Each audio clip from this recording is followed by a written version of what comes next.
नमस्कार। आकाशवाणी से समाचार प्रभात के साथ मैं मुनीश शर्मा।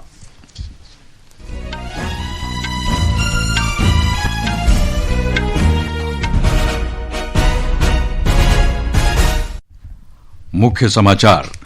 निर्वाचन आयोग आज उत्तर प्रदेश की विशेष गहन पुनरीक्षण एसआईआर मतदाता सूची का मसौदा प्रकाशित करेगा। केंद्रीय गृह और सहकारिता मंत्री आज नई दिल्ली के विज्ञान भवन में पोषण सुरक्षा और कुपोषण निवारण में कॉर्पोरेट सामाजिक उत्तरदायित्व सीएसआर सम्मेलन का उद्घाटन करेंगे। सर्वोच्च न्यायालय ने केंद्र को ईपीएफओ वेतन सीमा संशोधन पर 4 महीने के भीतर निर्णय लेने का निर्देश दिया। जर्मन चांसलर फ्रेडरिक मेर्ज 12 जनवरी को भारत की अपनी पहली आधिकारिक यात्रा पर आएंगे। बांग्लादेश में अल्पसंख्यकों पर अत्याचार जारी, हिंदू व्यापारी की गोली मारकर हत्या और एक महिला के साथ कथित तौर पर दुष्कर्म। ईरान में राष्ट्रव्यापी विरोध प्रदर्शन का 10वां दिन, अमेरिका के राष्ट्रपति डोनाल्ड ट्रंप की चेतावनी, अगर हिंसा बढ़ती है तो वो प्रदर्शनकारियों का समर्थन करेंगे। और बैडमिंटन में ओलंपिक पदक विजेता पीवी सिंधु आज से कुआलालंपुर में शुरू हो रहे मलेशिया ओपन 2026 में वापसी को तैयार। और अब समाचार विस्तार से। केंद्रीय गृह और सहकारिता मंत्री आज नई दिल्ली के विज्ञान भवन में पोषण सुरक्षा और कुपोषण निवारण में कॉर्पोरेट सामाजिक उत्तरदायित्व की भूमिका शीर्षक के सीएसआर सम्मेलन का उद्घाटन करेंगे। इस सम्मेलन का उद्देश्य बच्चों में कुपोषण को नियंत्रित करने के लिए सहयोगात्मक, नवोन्मेषी और सतत रणनीतियों पर विचार विमर्श करना है। इस कार्यक्रम का आयोजन राष्ट्रीय डेयरी विकास बोर्ड एनडीडीबी ने किया है। सम्मेलन के दौरान श्री शाह छत्तीसगढ़ के सेल भिलाई इस्पात संयंत्र की सीएसआर पहल के अंतर्गत गिफ्ट मिल्क कार्यक्रम के तीसरे चरण का शुभारंभ करेंगे। इस पहल से भिलाई इस्पात संयंत्र के खनन क्षेत्रों में स्थित सरकारी विद्यालयों में पढ़ने वाले लगभग 4000 बच्चे लाभान्वित होंगे। कार्यक्रम के अंतर्गत एनडीडीबी द्वारा छत्तीसगढ़ मिल्क फेडरेशन के जरिए विटामिन ए और डी से भरपूर दूध की आपूर्ति की जाएगी। इसके अतिरिक्त केंद्रीय सहकारिता मंत्री आईडीबीआई की सीएसआर पहल के अंतर्गत शिशु संजीवनी कार्यक्रम का भी शुभारंभ करेंगे। ये कार्यक्रम महाराष्ट्र के नागपुर जिले के ग्रामीण क्षेत्रों में आंगनवाड़ी केंद्रों में पढ़ने वाले लगभग 3000 बच्चों को पोषण प्रदान करेगा। संजीवनी एनडीडीबी द्वारा विकसित एक ऊर्जा से भरपूर अर्ध ठोस रेडी टू ईट पौष्टिक पूरक आहार है। इस अवसर पर केंद्रीय मत्स्य पालन, पशुपालन, डेयरी और पंचायती राज मंत्री राजीव रंजन सिंह और केंद्रीय महिला और बाल विकास मंत्री अन्नपूर्णा देवी भी उपस्थित रहेंगी। सर्वोच्च न्यायालय ने केंद्र सरकार और कर्मचारी भविष्य निधि संगठन ईपीएफओ को कर्मचारी भविष्य निधि योजना ईपीएफएस के तहत वेतन सीमा में संशोधन पर 4 महीने के भीतर निर्णय लेने का निर्देश दिया है। पिछले 11 वर्षों से इसमें कोई परिवर्तन नहीं हुआ है। एक रिपोर्ट। न्यायमूर्ति जेके माहेश्वरी और अतुल एस चंद्रकर की पीठ ने एक जनहित याचिका की सुनवाई करते हुए ये निर्देश दिए। याचिका में कहा गया था कि वेतन सीमा में कोई बदलाव नहीं होने के कारण श्रमिकों का एक बड़ा वर्ग ईपीएफओ के दायरे से बाहर रह गया है। ईपीएफएस एक सामाजिक कल्याण योजना है जिसका उद्देश्य संगठित क्षेत्र के कर्मचारियों को सामाजिक सुरक्षा प्रदान करना है। संविधान के अनुच्छेद 32 के तहत अधिवक्ता प्रणव सचदेवा और नेहा राठी द्वारा दायर याचिका में तर्क दिया गया कि प्रतिमाह 15,000 रूपए की मौजूदा वेतन सीमा मनमानी और तर्कहीन है और विशेषज्ञ निकायों तथा संसदीय समितियों की बार-बार की सिफारिशों के बावजूद इसका मुद्रास्फीति, न्यूनतम मजदूरी या प्रति व्यक्ति आय में वृद्धि से कोई संबंध नहीं है। समाचार कक्ष से चंद्रशेखर शर्मा। ये समाचार आकाशवाणी से प्रसारित किए जा रहे हैं। ताजा समाचार जानने के लिए आप हमारे social media handle @AIR News Hindi को फॉलो कर सकते हैं। समाचार प्रभात में आपका फिर स्वागत है। निर्वाचन आयोग राज्य में जारी विशेष गहन पुनरीक्षण प्रक्रिया के बाद आज उत्तर प्रदेश की मसौदा मतदाता सूची प्रकाशित करेगा। मसौदा मतदाता सूची पहले 31 दिसंबर को प्रकाशित की जानी थी। उत्तर प्रदेश के मुख्य निर्वाचन आयुक्त श्री नवदीप रिंगवा ने बताया कि नावेदारी और आपत्तियों को प्राप्त करने की अवधि 6 जनवरी से 6 फरवरी 2026 तक निर्धारित की गई है। इस नोटिस चरण के दौरान 6 जनवरी से 27 फरवरी 2026 तक दावे और आपत्तियों पर निर्णय लिए जाएंगे। उत्तर प्रदेश की मतदाता सूची का अंतिम प्रकाशन 6 मार्च 2026 को किया जाएगा। उन्होंने कहा कि सभी गणना पत्र प्राप्त हो गए हैं और उनका डिजिटीकरण भी कर दिया गया है। संशोधित समय सारणी के अनुसार उत्तर प्रदेश में मसौदा मतदाता सूची आज प्रकाशित की जाएगी। इसके बाद नागरिकों को 1 महीने में दावे और आपत्तियां जमा करने होंगे। उत्तर प्रदेश सरकार ने ग्राम पंचायत सचिवालयों में अत्याधुनिक डिजिटल पुस्तकालय स्थापित करने का निर्णय लिया है। साथ ही सभी जिलों में 30 जनवरी तक आईटी उपकरणों की खरीद पूरी करने का लक्ष्य भी रखा गया है।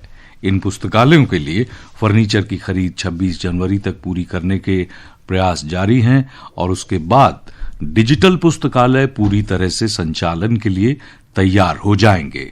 एक रिपोर्ट।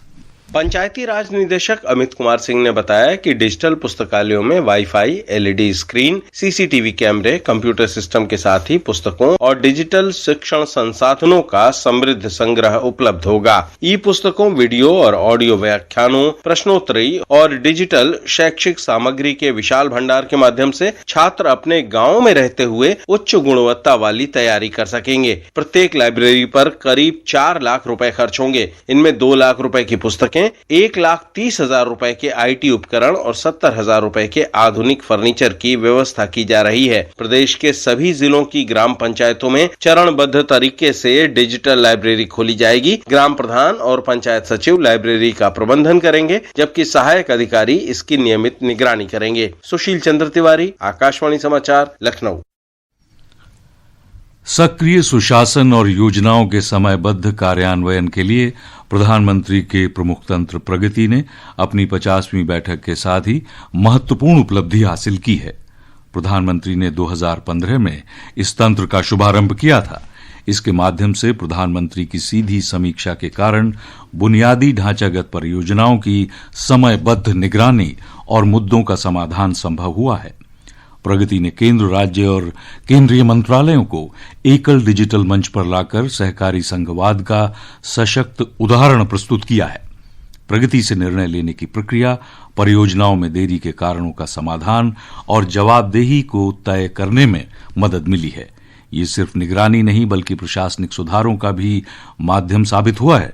इस विशेष श्रृंखला में आज मिशन अमृत सरोवर पर नजर डालते हैं, जिसका उद्देश्य देश में जलाशयों का निर्माण करना और उन्हें पुनर्जीवित करना है। मिशन अमृत सरोवर की शुरुआत साल 2022 में की गई थी, जिसका उद्देश्य देश के हर जिले में 75 अमृत सरोवर का निर्माण और पुराने तालाबों का पुनर्जीवन करना था। हर अमृत सरोवर कम से कम 1 एकड़ क्षेत्र में फैला हुआ और लगभग 10,000 क्यूबिक मीटर पानी जमा करने की क्षमता होती है। प्रगति के माध्यम से राष्ट्रीय स्तर पर मिशन अमृत सरोवर की नियमित समीक्षा की गई। इस डिजिटल मंच पर केंद्र सरकार के मंत्रालयों, राज्य सरकारों और जिला प्रशासन के वरिष्ठ अधिकारी एक साथ जुड़े ताकि जमीन की उपलब्धता, विभागों के बीच समन्वय और फंड जारी करने जैसी समस्याओं का तेजी से समाधान हो सके। ग्रामीण विकास विभाग की संयुक्त सचिव रोहिणी ने बताया कि प्रधानमंत्री नरेंद्र मोदी द्वारा प्रगति के माध्यम से की गई समीक्षा से सभी मंत्रालयों के बीच तालमेल मजबूत हुआ है। प्रधानमंत्री जी हमेशा समग्र सरकार, रूल ऑफ नेशन की बात करते हैं। उस हिसाब से 50,000 से भी ऊपर जाके 68,000 से ज्यादा अमृत सरोवर जो है बनाए गए पूरे देश में। और अब यह अमृत सरोवर जो है उनकी प्रगति मीटिंग के माध्यम से जब आदरणीय प्रधानमंत्री जी इसकी समीक्षा करते हैं तो उससे और भी ज्यादा समन्वय जो है मन सबके बीच में बढ़ जाता है। इस योजना के तहत 15 अगस्त 2023 तक कुल 50,000 अमृत सरोवर बनाने का लक्ष्य रखा गया था, लेकिन प्रगति की निगरानी के बाद काम में तेजी आई और अब तक देश भर में 68,800 से अधिक अमृत सरोवर बनाए जा चुके हैं। इन जलाशयों के पास 23 लाख से अधिक पेड़ भी लगाए गए हैं। प्रधानमंत्री की प्रगति समीक्षा का ही परिणाम है कि अमृत सरोवर आज जल संकट से निपटने का प्रभावी समाधान बन गया है और सिंचाई को नया आधार मिला है। दीपेंद्र कुमार, आकाशवाणी समाचार, दिल्ली।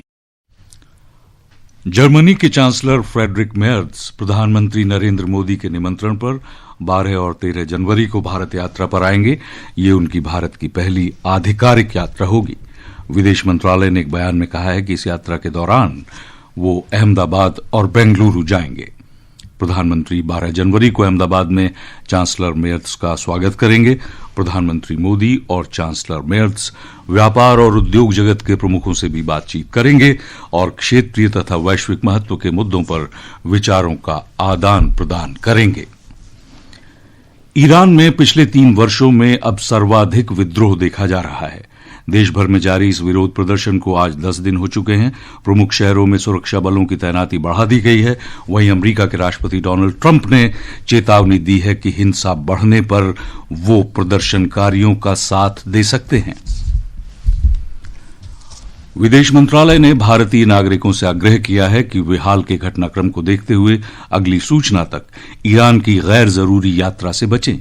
ईरान में मौजूद भारतीय नागरिकों और भारतीय मूल के व्यक्तियों को सावधानी बरतने और विरोध प्रदर्शन वाले क्षेत्रों से दूर रहने की सलाह भी दी गई है। बैडमिंटन में 2 बार की ओलंपिक पदक विजेता पीवी सिंधु आज कुआलालंपुर के स्टेडियम एक्सियाटा एरेना में आयोजित मलेशिया ओपन 2026 बैडमिंटन टूर्नामेंट में खेलेंगी। सीजन का ये पहला टूर्नामेंट सिंधु के लिए चोटों से प्रभावित 2025 अभियान के बाद एक नई शुरुआत का प्रतीक रहेगा। मौसम विभाग ने आज मध्य प्रदेश और बिहार में बहुत घने कोहरे की स्थिति के लिए ऑरेंज अलर्ट जारी कर दिया है। अगले 2 से 3 दिनों तक उत्तर प्रदेश, हरियाणा, चंडीगढ़, पंजाब, हिमाचल प्रदेश, उत्तराखंड, राजस्थान और पश्चिम बंगाल में हिमालय के निचले क्षेत्रों, झारखंड, ओडिशा, छत्तीसगढ़ और उत्तर पूर्वी भागों में भी ऐसी ही स्थिति बनी रहेगी। ये समाचार हमारी वेबसाइट www.newsonair.gov.in और हमारे ऐप न्यूज ऑन एआईआर पर भी उपलब्ध हैं। और अब आज के अखबारों की सुर्खियों के साथ हैं हमारी सहयोगी सरफिरोजी। धन्यवाद मुनीश। देश की राजधानी से प्रकाशित होने वाले सभी हिंदी समाचार पत्रों के मुख्य पृष्ठों पर जो खबरें सबसे ऊपर छाई दिखती हैं, उनमें दिल्ली दंगा मामले के आरोपियों को जमानत न देने का सर्वोच्च न्यायालय का फैसला, उत्तर भारत में जारी शीतलहर और वेनेजुएला का घटनाक्रम प्रमुख है। नवभारत टाइम्स की पहली सुर्खी है, उमर और शर्जिल को नहीं मिली बेल, सुप्रीम कोर्ट ने कहा इन पर पहली नजर में मामला बनता है। दैनिक जागरण ने इस खबर को शीर्षक दिया है, उमर, खालिद व शर्जिल को जमानत देने से सुप्रीम इनकार। देशबंधु ने इस मामले का विवरण विस्तार से प्रकाशित करते हुए खबर को उपशीर्षक दिया है। धन्यवाद सरफिरोजी। बांग्लादेश में सोमवार की शाम जसोर के मोनीरामपुर उप जिले में अज्ञात हमलावरों ने सरेआम एक हिंदू व्यापारी की गोली मारकर हत्या कर दी। वहीं बांग्लादेश के झेनाइदा जिले के कालीगंज उप जिले में एक हिंदू महिला ने आरोप लगाया कि पेड़ से बांधकर बुरी तरह प्रताड़ित करने के बाद उसके साथ सामूहिक दुष्कर्म हुआ। और अंत में सुनिए इस बुलेटिन के मुख्य समाचार एक बार फिर। निर्वाचन आयोग आज उत्तर प्रदेश की विशेष गहन पुनरीक्षण एसआईआर मतदाता सूची का मसौदा प्रकाशित करेगा। केंद्रीय गृह और सहकारिता मंत्री आज नई दिल्ली के विज्ञान भवन में पोषण सुरक्षा और कुपोषण निवारण में कॉर्पोरेट सामाजिक उत्तरदायित्व सीएसआर सम्मेलन का उद्घाटन करेंगे। जर्मन चांसलर फ्रेडरिक मेयर्स 12 जनवरी को भारत की अपनी पहली आधिकारिक यात्रा पर आएंगे। और इसके साथ ही समाचार प्रभात का ये अंक समाप्त हुआ। नमस्कार।